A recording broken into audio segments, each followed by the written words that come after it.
영적 여정에서 다섯째 날의 창조 과정 에트와 출애굽기의 요단강 도하는 모두 같은 영적 전환점을 상징합니다.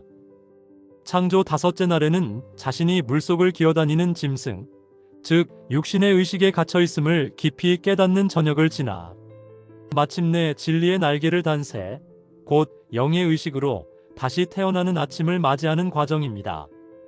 마찬가지로 요단강 도하는 이스라엘 백성이 강을 건너는 순간 광야 1세대를 대표하는 율법 아래의 옛자아가 사라지는 겉사람의 죽음을 의미합니다. 결국 다섯째 날이 끝난다는 것은 율법의 시대가 마무리되고 언약 백성의 새로운 세대가 약속의 땅에 들어서는 출발점이라는 의미를 지니지요. 이처럼 우리는 이 과정을 거치며 육신의 의식의 한계를 분명하게 인식하게 되고 진리의 빛 안에서 새 생명을 부여받는 영적 분리와 새로운 시작을 경험하게 됩니다. 그런데 여기에서 우리는 흥미로운 영적 아이러니를 마주하게 됩니다.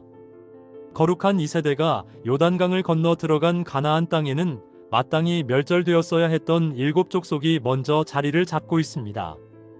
더욱 놀라운 것은 다섯째 날 불세례로 육신의 의식에서 벗어난 직후인 여섯째 날 하나님께서 다시 땅은 가축과 기는 것과 땅의 짐승을 그 종류대로 내라고 선언하신다는 점입니다. 정결해진 줄 알았던 새 땅에 왜 또다시 육신의 흔적이 등장할까라는 역설입니다. 이 수수께끼는 가나안을 육체의 모형으로 바라볼 때 이해가 쉽습니다. 다섯째 날의 불세례나 요단강 도하는 육신의 의식이 완전히 사라지는 절대적인 멸절이 아니라 오히려 그것이 무엇인지 빛 아래에 드러나고 이제는 영의 의식이 주도권을 갖는 영적 판결의 순간이라고 할 수 있습니다. 그러니까 영적 싸움의 본질은 존재 자체의 소멸이 아니라 누가 주인이 되는가 하는 쪽으로 초점이 옮겨진 것입니다. 가나안에 들어갔다는 것은 곧 하나님의 통치가 이루어지는 영적 세계로 들어섰다는 의미입니다.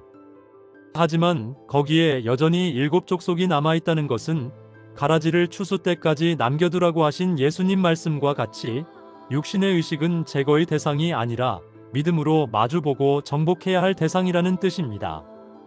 우리가 육신을 두르고 땅 위에서 살아가는 한 낮추어진 자 혹은 장사하는 곳이라는 뜻을 가진 가나안의 속성은 우리 안에 공존할 수밖에 없습니다.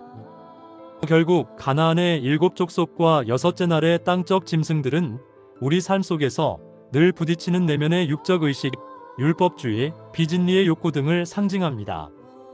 그러니까 영적으로 거듭났을지라도 내면의 가나안이라는 육체의 모형 안에서 진리를 위해 싸워야 하는 과제는 여전히 남아 있습니다. 참된 안식이란 싸움이 사라지는 것이 아니라 진리의 다스림을 누리며 얻는 승리에서 오는 것이기 때문입니다. 이렇게 여섯째 날 하나님께서 가축과 기는 것, 땅의 짐승들을 다시 내게 하신 것은 영의 의식이 깨어난 자들에게 주어진 깊고도 특별한 훈련이자 사명입니다. 우리의 육신은 여전히 처음 땅과 육신의 목숨 위에 서 있습니다. 이때 하아담에게 주어진 땅을 다스리고 정복하라는 명령은 결코 외형적 피조물에 대한 물리적 지배를 뜻하지 않습니다. 이 다스림은 우리 안의 파충류적 본능과 이성 없는 의식들을 영적 사고로 이끌어내고 진리의 말씀에 복종시키는 영적 통치를 의미합니다.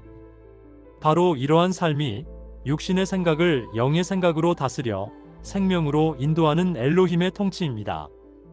결국 다섯째 날이 비진리의 실체를 밝히는 과정이었다면 여섯째 날은 엘로힘으로 완성된 존재가 진리로서 그 실체를 적극적으로 정복하고 다스리는 단계입니다. 그러니까 육신의 의식은 뿌리 뽑아야 할 저주의 대상이 아니라 하나님의 자녀가 진리 안에서 끊임없이 변화시키고 순종시켜 진리의 씨를 가진 열매로 가꾸어 가야 할 사역의 현장입니다. 요단강을 건너온 우리는 이제 자신 안의 육신과 정면으로 마주하며 진리의 빛을 비추어 나아가야 합니다. 약속의 땅에서 펼쳐지는 이 거룩한 전쟁이 바로 우리 영적 여정의 새로운 시작입니다.